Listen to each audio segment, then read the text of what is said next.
Igreja Saudade, Madre Igreja com a paz do Senhor Jesus, amém? Na oportunidade, eu queria que a igreja pudesse ficar de pé, irmãos, para nós fazermos o uso.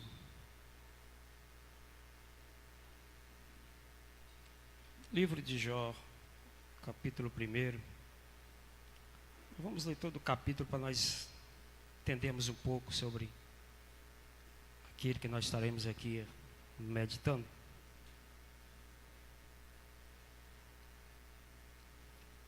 Livro de Jó, capítulo 1.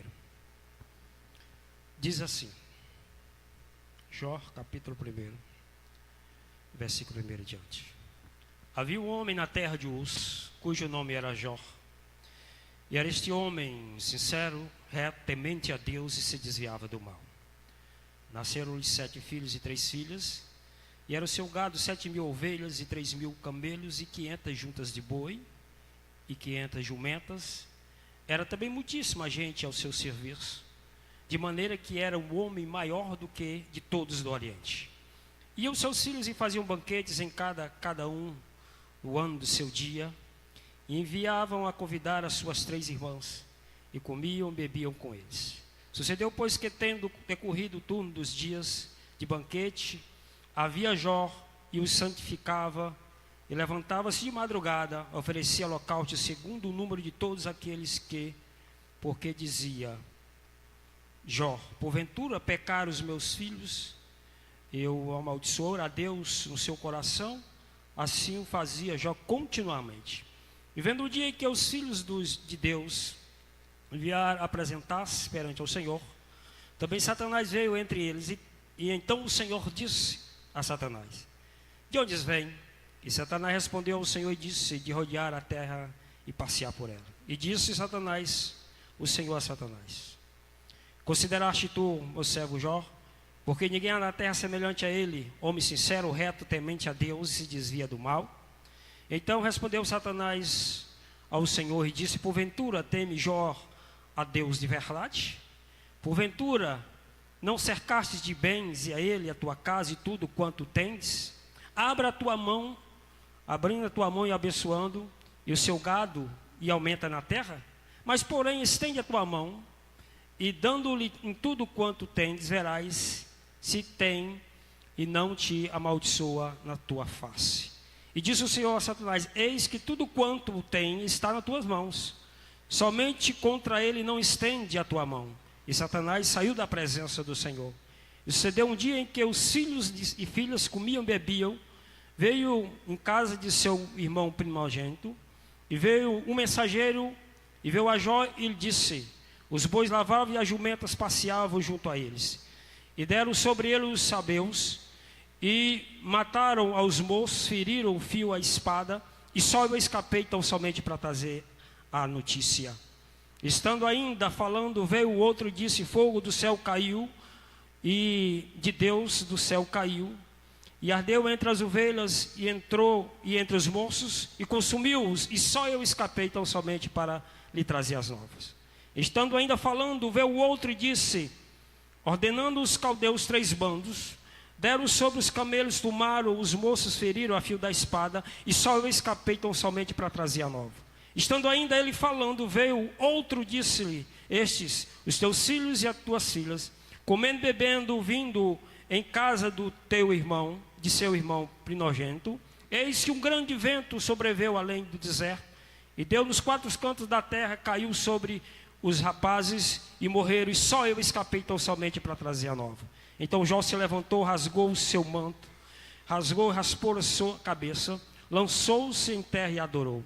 E disse, não saí do ventre de minha mãe, e não tornarei para lá. O Senhor o deu, o Senhor o tomou, bendito seja o nome do Senhor.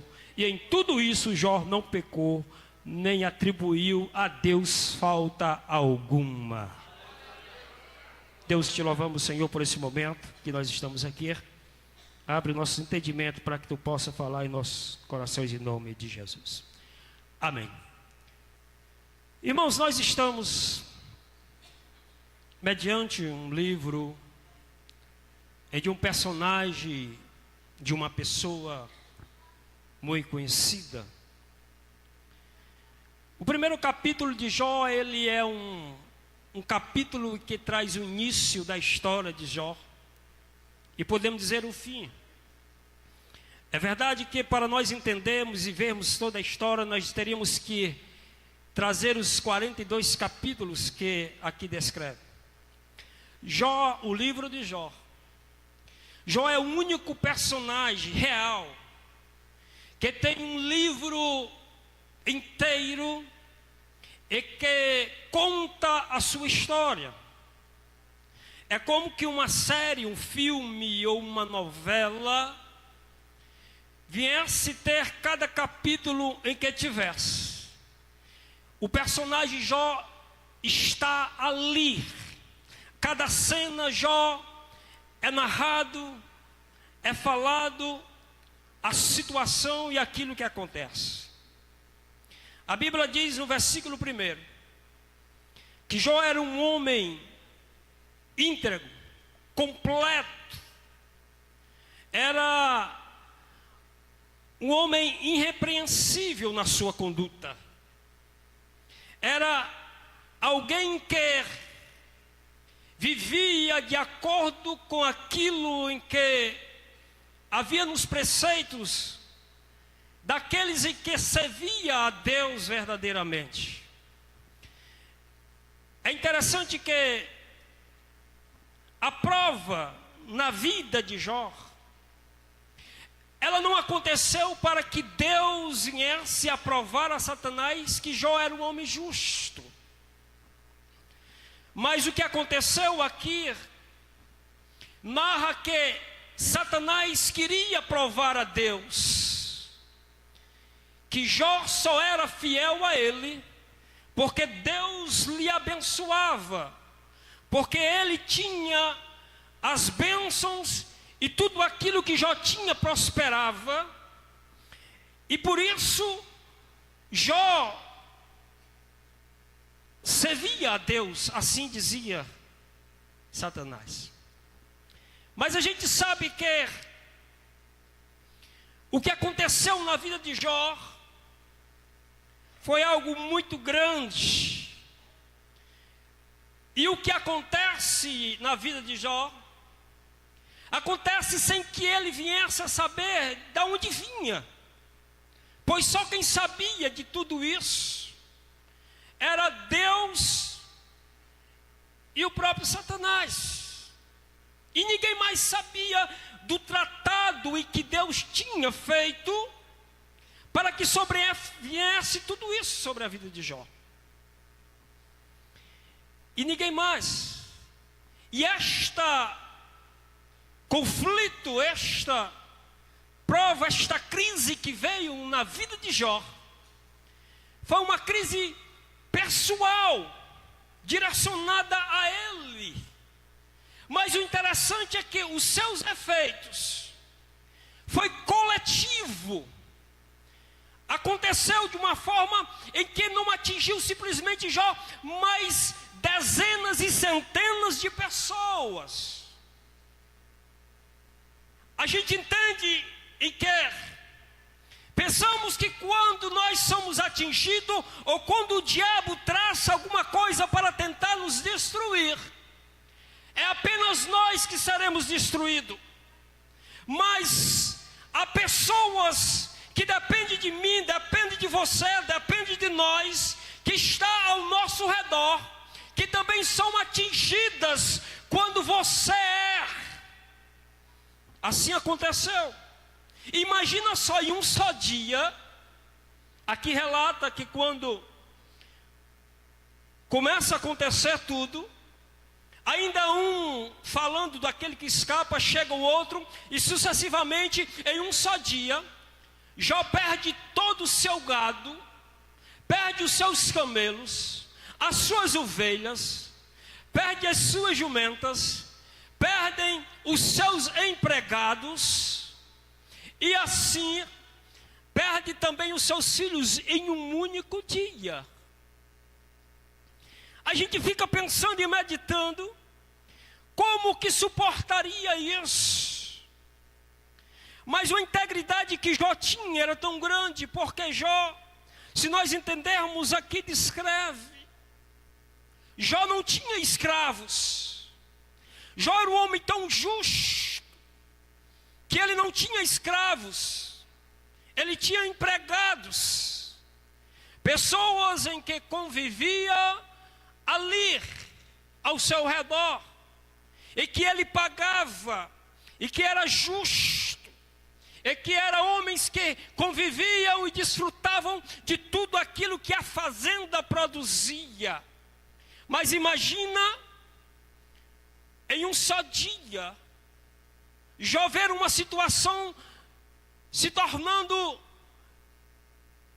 de uma realidade incontrolável para ele, perdendo tudo. O interessante é que Jó, ele tinha uma integridade que passava e era em seu convívio juntamente com seus filhos. Jó aqui descreve que tinha, na Bíblia, Jó 7 filhos e 3 filhos. E o interessante é que nós podemos imaginar que os filhos de Jó eram pessoas que não tinham temor a Deus, e que não queriam nada com Deus. Por isso Jó sacrificava a Deus pelos seus filhos. Mas não, Jó tinha uma família libada nos seus preceitos. Jó era bem sucedido, era um homem rico, e que os seus filhos também via a integridade de seu pai, e assim vivia de forma justa, conforme o seu pai também o lhe ensinava, conforme aquilo em que ele via, em que ele aprendia, em que os filhos eram pessoas que também tinham esse temor. Revela aqui que os filhos de Jó, eles eram unidos, não havia disputa entre eles, pois a cada dia de seu aniversário de cada um, eles faziam banquetes, festa, e convidavam as suas 3 irmãs, e ali comemoravam a cada tempo o aniversário de cada um. E quando isso acontecia, no decorrer dos 7 aniversário dos filhos, Jó pegava e sacrificava pela madrugada os animais, as ovelhas, de acordo com a quantidade de filhos, e oferecia a Deus e apresentava a ele os seus filhos.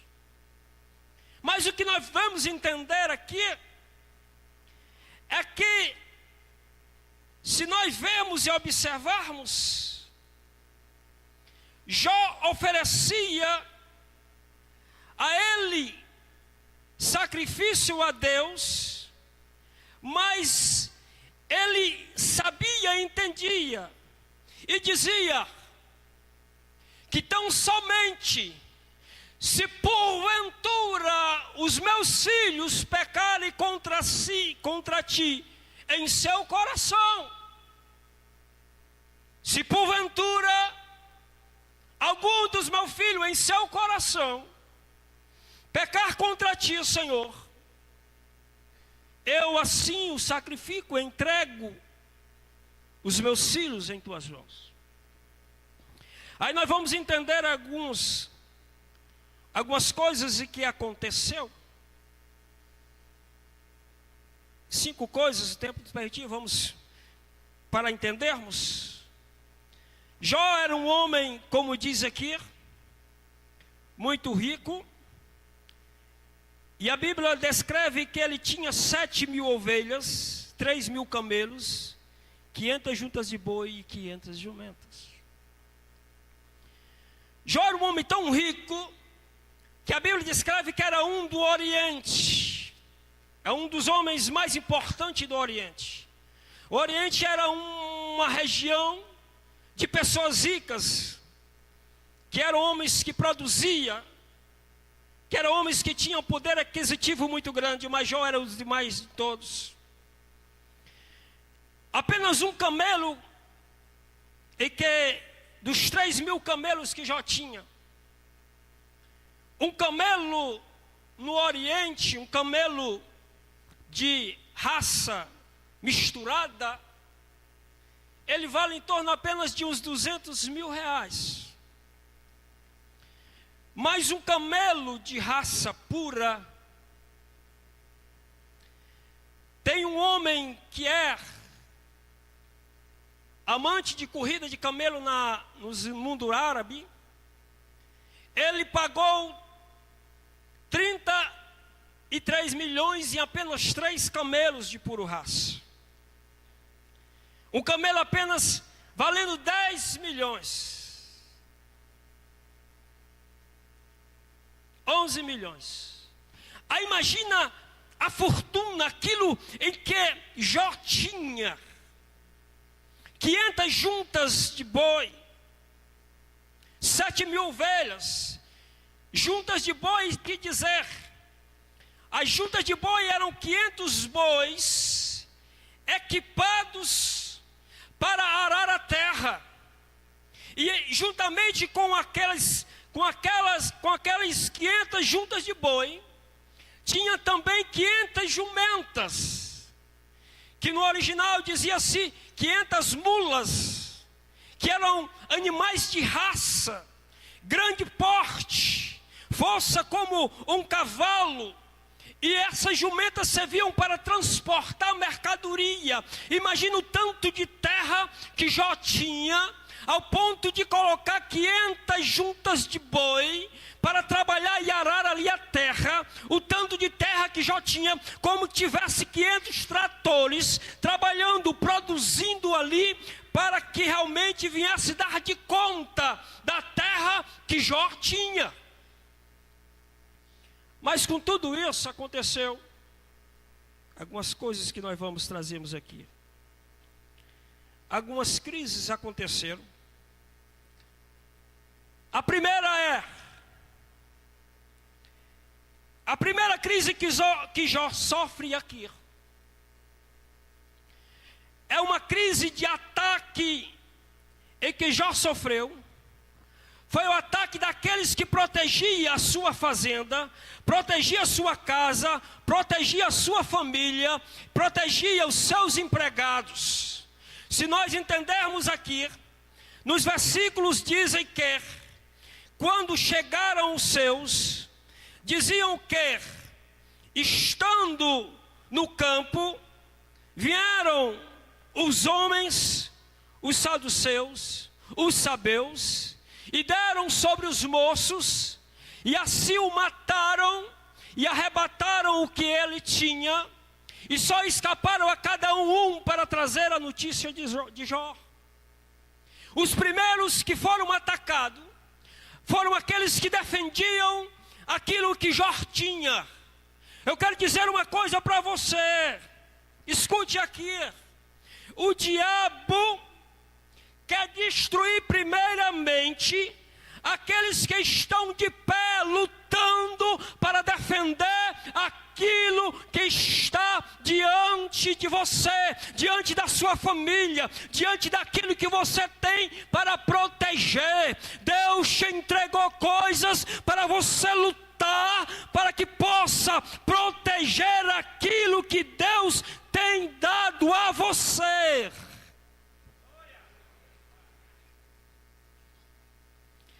Ainda que você esteja lutando, eu quero dizer uma coisa para a igreja do Senhor: ainda que nós viemos estar lutando, ainda que viemos a morrer, ainda que viemos realmente caímos lutando para que a nossa casa, para que a nossa família esteja protegida pelaquilo que nós estamos fazendo, buscando a um Deus vivo e poderoso.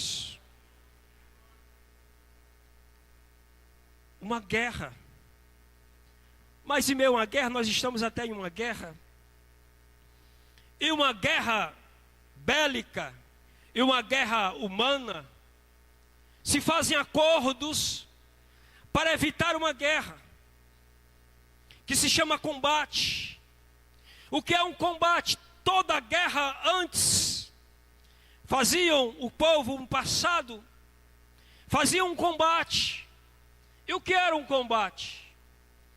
Os dois exércitos se reuniam, inimigos, e quando chegavam próximo à distância um do outro, eles paravam para ali haver um combate. O general de cada exército, ele vinha à frente e ficava no meio, e o outro também se aproximava, e eles iam ali entrar em um combate. Eles iam querer entrar em um acordo. O mais poderoso dizia: olha, rapaz, se nós houvermos aqui uma guerra, vai morrer muito soldado, vai ter muito sangue. Então eu quero dizer para você, você quer ceder aquilo que nós queremos? Você quer realmente ceder aquilo que nós estamos querendo de você? Ou vocês vão querer guerrear? E quando os soldados, quando o outro general não concordava a ceder aquilo que o outro exército queria, os generais se afastavam. E quando o general levantava a mão, os soldados ficavam em posição de ataque. E quando ele baixava, ali os soldados atacavam um ao outro para guerrear. E aquele que era mais forte vencia e conquistava, e o outro ficava escravo daquele que vencia. Eu quero dizer uma coisa: no mundo espiritual, o combate que nós temos, não existe acordo com o inimigo, que é aquele, o diabo. Não existe, meu irmão. Eu não posso chegar adiante, ele não pode chegar. E aí, rapaz, vai ceder os meus caprichos?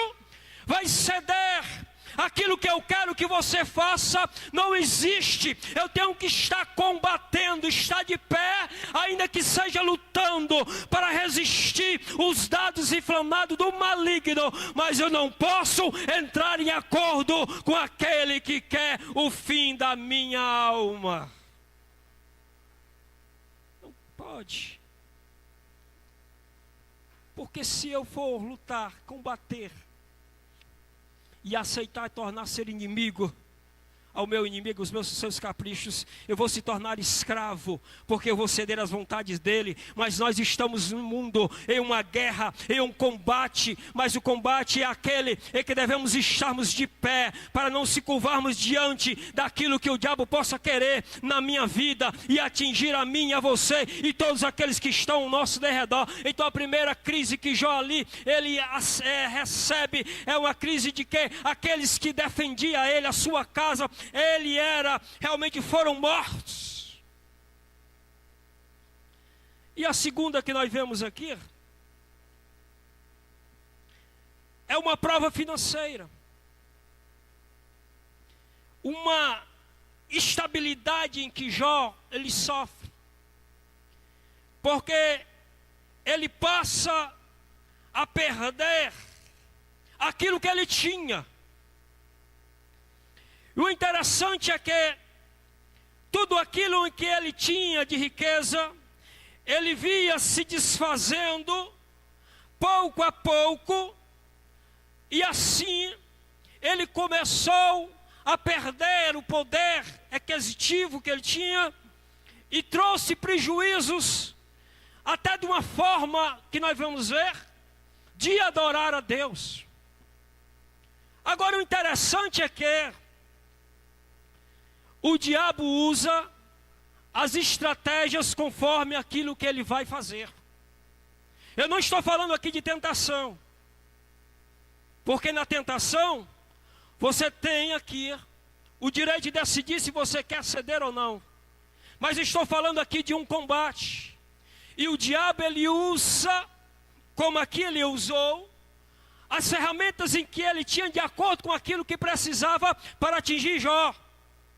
Porque se nós observarmos aqui, nós vemos uma coisa, no versículo 5, que diz que sucedeu, pois, que tendo decorrido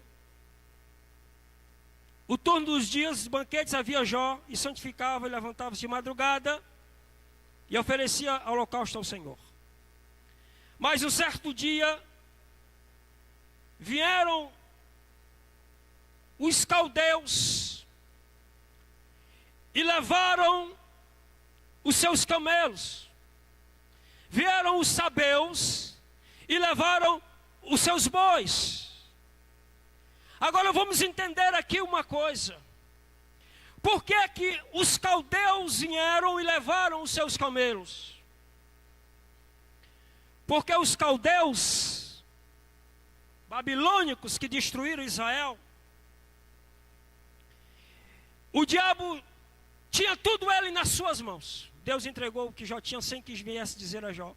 E quando ali o diabo chega, Satanás diz aos caldeus: rapaz, eu tenho 500 camelos de pura raça para dar para vocês. Mas é preciso que vocês arrumem 3 bandos, porque os camelos são treinados. Lá também tem muitos empregados, vão combater. Mas eu quero que vocês vão até a fazenda de Jó. E lá tem 3.000 camelos. E vocês irão trazer esses camelos para vocês. Agora vocês sabem por que os caldeus pegaram os camelos e não os bois? Porque os caldeus, assim como os indianos e os gregos, usavam elefantes. Os caldeus usavam os camelos para a guerra.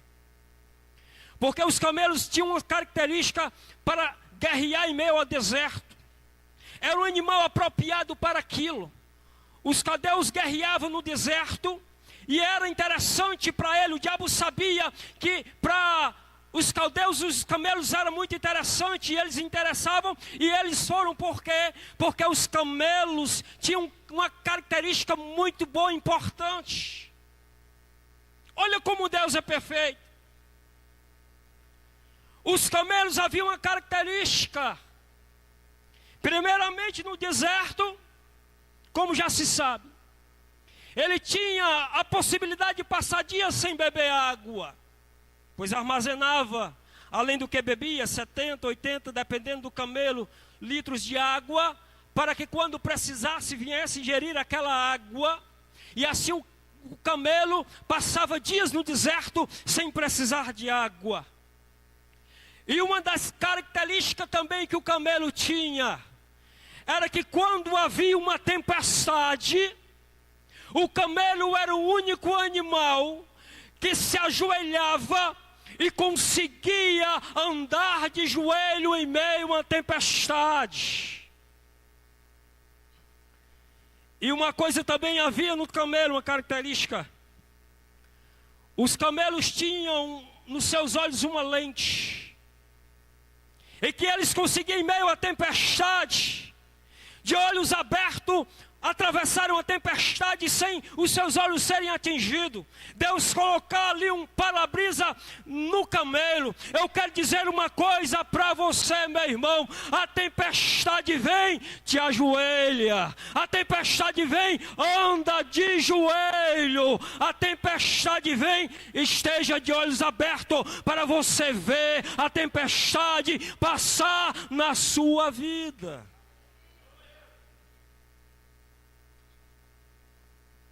Aí você vê o que é que o diabo usa muitas das vezes. Quantos aqui não estão passando uma situação, seja na vida,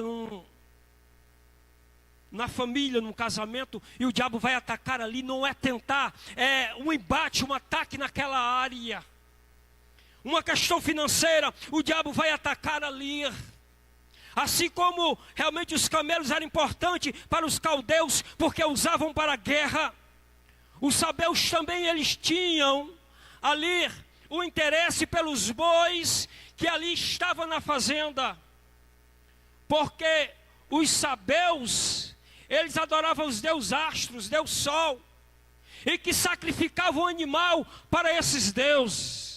E quando o diabo chega para ele e diz: olha, ali tem 500 juntas de boi, 500 jumentas para vocês sacrificarem para mim. Vão lá até a fazenda de Jó e tragam, porque eles são seus. E assim os sadeus fizeram e trouxeram as jumentas e as juntas de boi, e que Jó tinha. Aí você sabe, irmãos, que é importante uma coisa: o diabo, ele é astuto. Nós achamos que estamos aqui, simplesmente um culto, ouvindo uma palavra, mas estamos pedindo a Deus que termine para ir para nossas casas. Mas o diabo está por trás, tentando maquinar e fazer algo para que possamos assim sermos atingidos. É interessante porque Deus não falou nada para Jó. Jó não sabia de nada que estava acontecendo, por quê?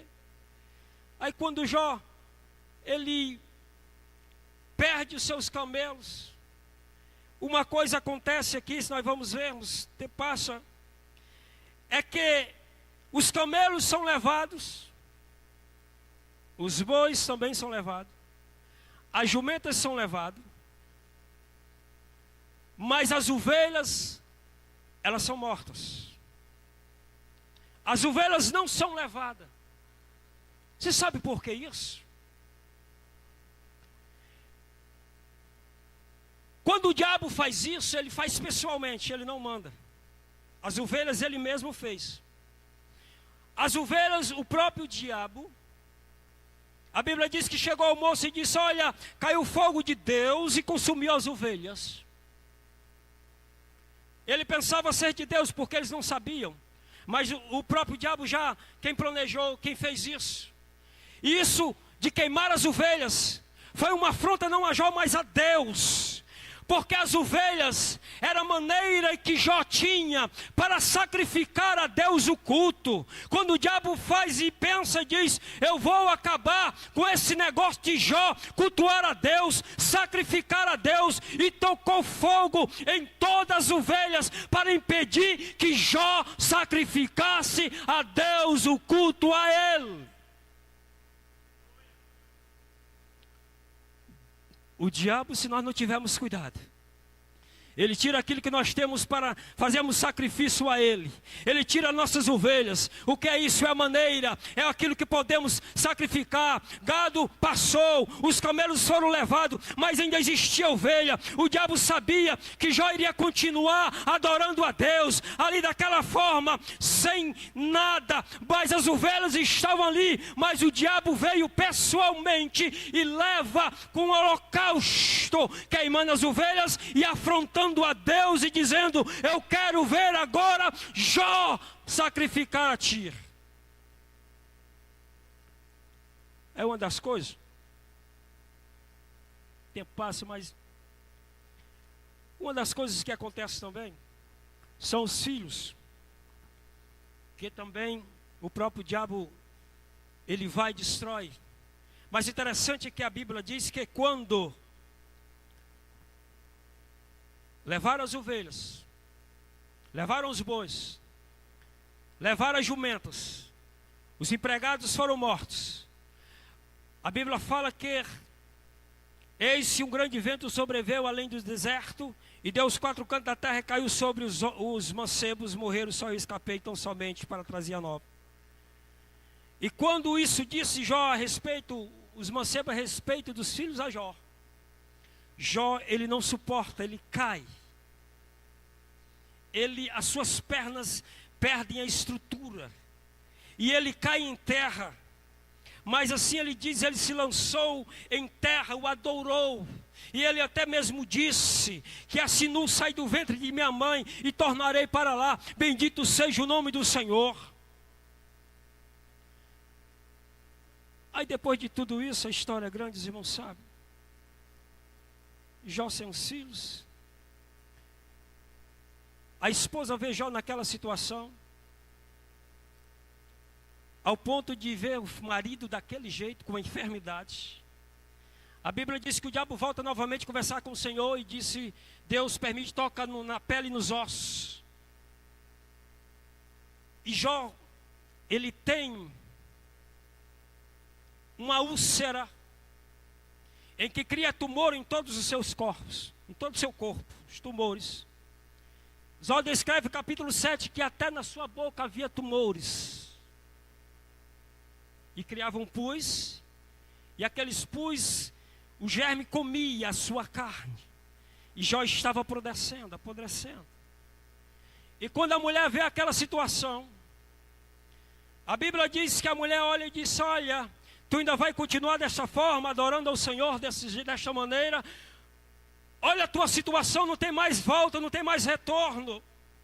Aí ela diz para Jó algo, e que Jó o repreende. É interessante que no original que está escrito assim: Barak Elohim Vamut. Quando ela olha para Jó e disse: Barak Elohim Vamut, Jó, ela quis dizer assim: bendiz, abençoa esse Deus e morre.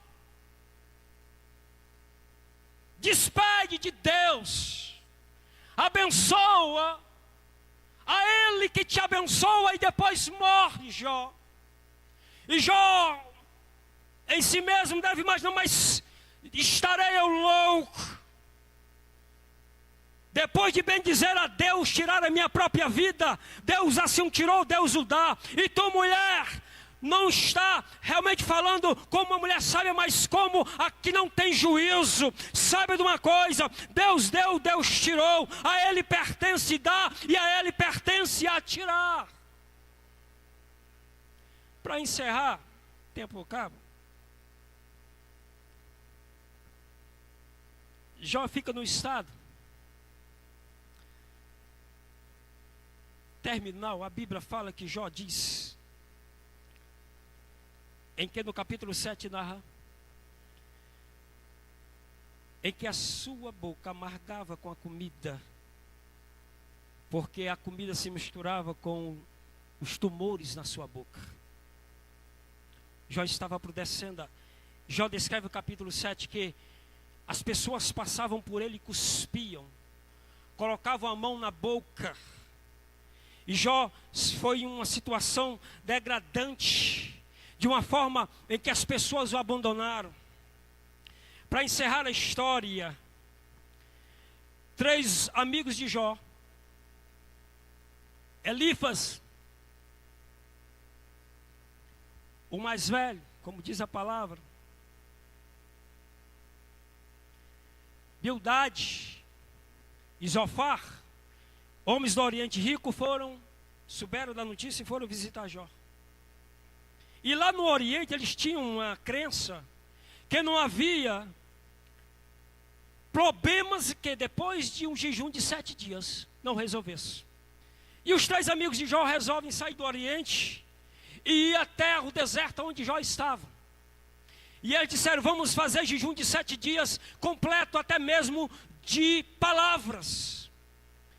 E quando eles ficam ali,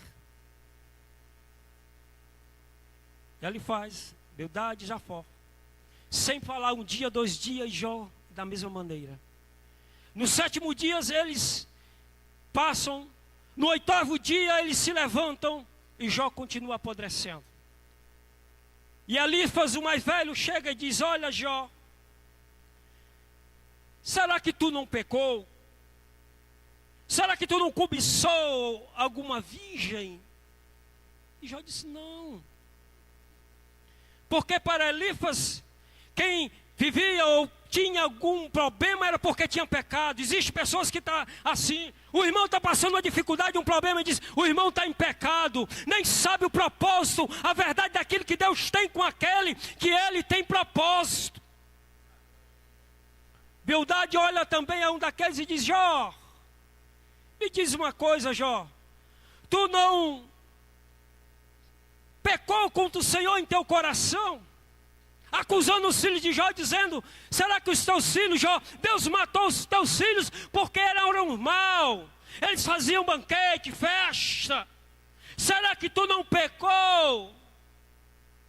Aí Zofar, o mais novo, pega de Jó Eu acho que a tua riqueza subiu para o teu coração. Eu acho que tudo isso que tu tinha, o orgulho subiu para o teu coração. E Jó, não foi isso que aconteceu. E a Bíblia diz que depois de alguns dias chega Eliú, o mais novo de todo, e disse: Jó, eu quero te dizer uma coisa. Eu não sei se tu pecou contra o Senhor, se tu cobiçou alguma virgem, se o teu coração sentiu orgulho, se tu se exaltou em alguma coisa, mas eu quero dizer uma coisa para ti, Jó. Todas as coisas, existe um propósito daquilo que Deus o permite nessa terra.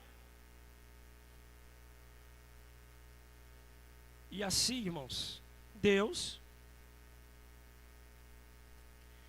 desce em um redemoinho no deserto e fala com Jó. Capítulo 38, versículo 3, ele diz assim: Deus chega para Jó e disse: Jó, levanta, homem, levanta-te com a força do homem, te levanta, homem, porque eu quero falar contigo e tu irás me responder.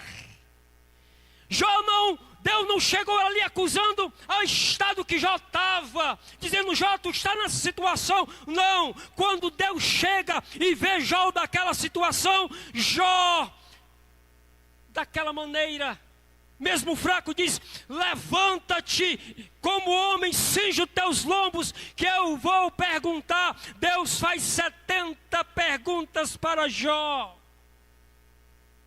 Aí, para encerrar, quando Deus fala com Jó, Deus fala: fica aí que eu vou falar com os teus amigos. E quando Deus chega para ele faz Bildade e Zofar, ele repreende os três, mas não repreende Eliú.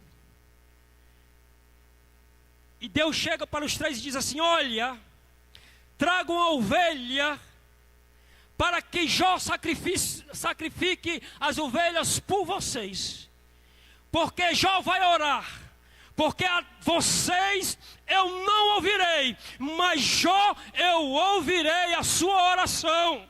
Jó, naquele estado, estava ali para ser ajudado por aqueles três, mas aqueles três que foram ali para ajudar a Jó, precisaram ser ajudados por Jó. Aquele que deveria ser ajudado foi aquele que ajudou, porque Jó, perdendo tudo, ele continuava íntegro diante de Deus, e Deus assim ouviu a sua oração. E quando Jó sacrifica pelos seus amigos, não por ele, Deus cura Jó. E quando Deus cura Jó, se cumpre a promessa que Deus falou para Jó, que ele restituiu 2 vezes mais, de forma de presente.